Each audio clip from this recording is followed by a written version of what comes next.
Captain മാറുന്നില്ല, അതേ captain തന്നെ മൂന്നാം ഇന്നിങ്സിലും തുടരുന്നു എന്നാണ് വാർത്ത. LDFിൻ്റെ ക്യാപ്റ്റൻ പിണറായി വിജയനാണ് എന്ന് പറയുന്നതിൽ ഒരു അത്ഭുതവും ഇല്ല. വേറെ ആരെ ക്യാപ്റ്റനാക്കുമോ? വേറെ ആരെങ്കിലും ക്യാപ്റ്റനാക്കിയാൽ ഈ ക്യാപ്റ്റൻ സമ്മതിക്കുമോ? അതിൻ്റെ രാഷ്ട്രീയം എന്താണ്? CPMൻ്റെ സംഘടനാ രീതി ഏതാണ്ട് ഒരു വ്യക്തിയിൽ കേന്ദ്രീകരിച്ച രൂപത്തിൽ കേരളത്തിൽ വന്നിരിക്കുന്നു എന്നതാണ് സത്യം. കാരണം മറ്റ് ഘടകങ്ങളെയൊക്കെ തന്നെ പിണറായി പറഞ്ഞാൽ അതിന് എതിർത്ത് പറയാൻ ദേശീയ ജനറൽ സെക്രട്ടറിക്ക് പോലും കഴിയാത്ത ഒരു സാഹചര്യം വന്നിരിക്കുന്നു. അത് ഈ പാർട്ടിയുടെ ദുരന്തമാണ്. യഥാർത്ഥത്തിൽ ക്യാപ്റ്റൻ എന്ന് പറയുന്നത് സ്ഥിരമായൊരു സ്ഥാനമല്ല. അത് ഇടയ്ക്കിടയ്ക്ക് കളി നന്നാവുന്നതിനനുസരിച്ച് മാറും, കളി മോശമാകുമ്പോൾ മാറ്റും. ഇവിടെ രണ്ടാം ഇന്നിങ്സിലെ ക്യാപ്റ്റന്റെ കളി വളരെ മോശമാണ് എന്ന് തന്നെയാണ് കേരളത്തിലെ പൊതു അഭിപ്രായം. എനിക്ക് തോന്നുന്നത് ക്യാപ്റ്റൻ എന്ന രൂപത്തിൽ പിണറായി വിജയന്റെ പേര് വെക്കുന്നത് LDFന് ഗുണകരമായിരിക്കില്ല എന്ന് തന്നെയാണ്. കാരണം ഈ 10 വർഷത്തെ ആന്റി ഇൻകംബൻസി മുഴുവൻ ഒരാൾക്ക് നേരെയാണ് വരിക, അത് പിണറായിക്ക് നേരെയാണ് വരിക. 2 പക്ഷത്തുനിന്നും ആക്രമണം ഉണ്ടാവുന്നത് പിണറായിക്ക് നേരെയാണ്. മാത്രമല്ല, പാർട്ടിക്കകത്തുള്ള ആന്തരിക സംഘർഷങ്ങൾ പിണറായി വിജയന് എതിരായി വരാനാണ് സാധ്യത. അത് LDFനും എതിരായി വരാനാണ് സാധ്യത. നേരെ മറിച്ച് പുതിയൊരു ക്യാപ്റ്റനെയും പുതിയൊരു ടീമിനെയും അവതരിപ്പിക്കുകയാണ് സാധാരണഗതിയിൽ ഇത്തരം ഒരു സാഹചര്യത്തിൽ ചെയ്യേണ്ടത് എന്നാണ് എൻ്റെ അഭിപ്രായം. അതവിടെ നിൽക്കട്ടെ. ഇനി എന്തുകൊണ്ടാണ് കോൺഫിഡൻസ് എന്ന് ചോദിച്ചാൽ, കോൺഫിഡൻസ് ഇല്ലാതിരിക്കുന്നതിൻ്റെ പ്രത്യേകിച്ച് ഒരു കാര്യമില്ല. കാരണം ഏത് മുന്നണിയും മത്സരിക്കുമ്പോൾ ഞങ്ങൾ രാജ്യം പിടിക്കും എന്ന് പറഞ്ഞ് തന്നെയാണ് മത്സരിക്കുക. സംസ്ഥാനത്ത് ഞങ്ങൾ ഭരണത്തിൽ വരും, പ്രത്യേകിച്ച് 10 വർഷം ഭരിച്ച മുന്നണിയാണ്. അപ്പോൾ 10 വർഷം ഭരിച്ചൊരു മുന്നണിയെ സംബന്ധിച്ചിടത്തോളം തെരഞ്ഞെടുപ്പ് നേരിടുമ്പോൾ, പ്രത്യേകിച്ചും 10 വർഷം മുഖ്യമന്ത്രിയായിരുന്ന ആളുടെ നേതൃത്വത്തിൽ തെരഞ്ഞെടുപ്പ് നേരിടുമ്പോൾ ഞങ്ങൾ ജയിക്കുമെന്നല്ലാതെ തോൽക്കുമെന്ന് പറഞ്ഞിട്ട് ആരെങ്കിലും വരും? മൂന്നാം ഊഴം വരുമെന്നും ഒക്കെ പറയാം. ഞാൻ അതിനെക്കുറിച്ച്, അത് അവരുടെ അവകാശവാദം, അവർക്ക് ന്യായങ്ങളുണ്ടാവാം, അന്യായങ്ങളുണ്ടാവാം.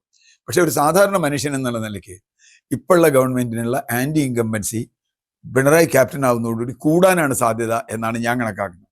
എന്തുകൊണ്ട് അവരങ്ങനെ വിലയിരുത്തുന്നില്ല എന്ന് ചോദിച്ചാൽ, ഒരുപക്ഷെ അതായിരിക്കും CPMന്റെ സംഘടനാ ദൗർബല്യം. ആരെങ്കിലും പോയിട്ട് സഖാവിൻ്റെ ഇമേജിന് അത്ര ഗുണകരമല്ല ഇപ്പോൾ, സഖാവിൻ്റെ നേതൃത്വത്തിൽ പോയാൽ ഈ പാർട്ടിക്ക് കുറച്ച് കുഴപ്പമുണ്ടാവും എന്ന് പറയുകയും അദ്ദേഹം മാറി നിൽക്കുകയും വേറെ ആൾ വരികയും ചെയ്യേണ്ടതാണ്. അത് പറയാൻ ധൈര്യമുള്ള ആരും പാർട്ടിക്കകത്തില്ലാത്തതുകൊണ്ട് 3ാം തവണയും ക്യാപ്റ്റനായിട്ട് അദ്ദേഹം വരും. ഇനി അദ്ദേഹം വിചാരിക്കുന്നത് ഒരുപക്ഷെ BJPയുമായി ഏതെങ്കിലും തരത്തിലുള്ള സഖ്യത്തിലൂടെ അല്ലെങ്കിൽ അന്തർധാരയിലൂടെ ഭരണം തിരിച്ചു പിടിക്കാമെന്നാണോ അറിയില്ല. കാരണം അങ്ങനെ ഒരു ധാരണയാണ് അദ്ദേഹം ഉണ്ടാക്കുന്നതെങ്കിൽ, അങ്ങനെ ചില സൂചനകളൊക്കെ പലരും പറയുന്നുണ്ട്. നമുക്കതിൻ്റെ കൺഫേമിംഗ് ആയിട്ടുള്ള സൂചനയൊന്നും വന്നിട്ടില്ല, അതുകൊണ്ട് പറയാൻ പറ്റില്ല. മാത്രമല്ല, ഈ ഗവൺമെന്റിന് എതിരായിട്ടുള്ള ആളുകൾ ഇപ്പോൾ BJPക്കാരാണെങ്കിൽ പോലും ഒരിക്കലും CPMന് വോട്ട് ചെയ്യില്ല. അവരെ സംബന്ധിച്ചിടത്തോളം ഒരു തെരഞ്ഞെടുപ്പിൻ്റെ ഏറ്റവും പ്രധാനപ്പെട്ട കാര്യം, തെരഞ്ഞെടുപ്പിലെ ഏറ്റവും പ്രധാനപ്പെട്ട വിഷയം എന്താണ് എന്നുള്ളതാണ്. ഇതിലെ വിഷയം എന്താണ്? പിണറായി വിജയന്റെ ഭരണം തുടരണമോ വേണ്ടയോ? തുടരും എന്നൊക്കെ നമുക്ക് സിനിമയുണ്ടെങ്കിലും തുടരണം എന്ന് പറയുന്നവരാണോ തുടരണ്ട എന്ന് പറയുന്നവരാണോ കൂടുതൽ എന്നത് വളരെ കൃത്യമായൊരു ചോദ്യമാണ്. 10 വർഷത്തെ ഭരണം തുടർച്ച കഴിഞ്ഞ് 15ാമത്തെ അടുത്ത വർഷത്തിലേക്ക് വരുമ്പോൾ, അതേ ക്യാപ്റ്റൻ തന്നെ വരുമ്പോൾ തീർച്ചയായും 10 വർഷത്തെ ആന്റി ഇൻകംബൻസി ഉണ്ടാവും. അതിനെതിരായിട്ടുള്ള ഭരണവിരുദ്ധ വികാരം ഉണ്ടാവും. അത് രണ്ടായി വിഭജിച്ചു പോകും എന്നൊരു വിശ്വാസമാണോ പിണറായി വിജയൻ എന്ന മുഖ്യമന്ത്രിക്കും പാർട്ടിക്കും ഉള്ളത് എന്ന് എനിക്കറിയില്ല. പക്ഷേ ഇവിടെ ഒരു പ്രതിസന്ധിയുണ്ട്.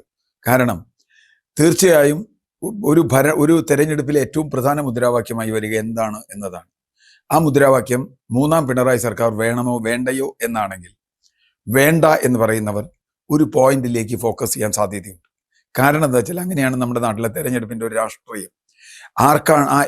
ഏത് ആൾക്ക് വോട്ട് ചെയ്താൽ പിണറായി സർക്കാർ ഇല്ലാതാകും എന്ന ചോദ്യമാണെങ്കിൽ, ആളുകളെ സംബന്ധിച്ചിടത്തോളം അവർ ആ വികാരത്തിന് വോട്ട് ചെയ്യും. അതാണ് കഴിഞ്ഞ പല തെരഞ്ഞെടുപ്പുകളിലും നമ്മൾ കണ്ടിട്ടുള്ളത്.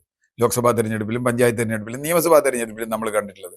അതുകൊണ്ട് തീർച്ചയായും പിണറായി വിജയനാണ് മുന്നിൽ നയിക്കുന്നതെങ്കിൽ ഇതിൻ്റെ ഒരു ഭാരം ഏറ്റുവാങ്ങേണ്ടി വരും.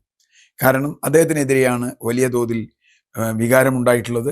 അദ്ദേഹത്തിനെതിരെയാണ് പ്രചരണം കാര്യമായി വന്നിട്ടുള്ളത്. അപ്പോൾ ആ പ്രചരണത്തിന്റെ ഫലം UDF നടത്തിയാലും BJP നടത്തിയാലും മറ്റ് സംഘടനകൾ നടത്തിയാലും അതിന്റെ ഫലം കിട്ടാൻ പോകുന്നത് പ്രധാനമായി UDFന് തന്നെയാണ്. കാരണം UDF തന്നെയാണ് ഇവിടുത്തെ പ്രധാനമായ പിണറായി വിജയന്റെ ഭരണത്തിന് വെല്ലുവിളി ഉയർത്തുന്നത്. ഇനി ഏതെങ്കിലുമൊക്കെ സീറ്റിൽ UDFന് മീതെ BJP വരികയാണെങ്കിൽ അവിടെ BJPക്ക് ഒരു സാധ്യതയുണ്ട് എന്ന് ഞാൻ പറയുന്നു. കാരണം ഈ വിരുദ്ധ വികാരം, അത് BJP UDFന് വോട്ട് ചെയ്യുന്നു, UDF BJPക്ക് വോട്ട് ചെയ്യുന്നു, അല്ലെങ്കിൽ LDF വോട്ട് ചെയ്യുന്നു അല്ല. LDFിൽ തന്നെ പിണറായി വിജയന്റെ ഒരു 3ാം സർക്കാർ വരേണ്ടതില്ല എന്ന് വിചാരിക്കുന്നവരെ സംബന്ധിച്ചിടത്തോളം അവരാർക്ക് വോട്ട് ചെയ്യും എന്നുള്ളത് ആ സമയത്ത് തന്നെ തീരുമാനിക്കുന്ന ഒരു കാര്യമാണ്. ഏത് സ്ഥാനാർത്ഥിയാണ് അവിടെ ജയിക്കാൻ സാധ്യത എന്ന് തീരുമാനിക്കുന്നിടത്താണ്.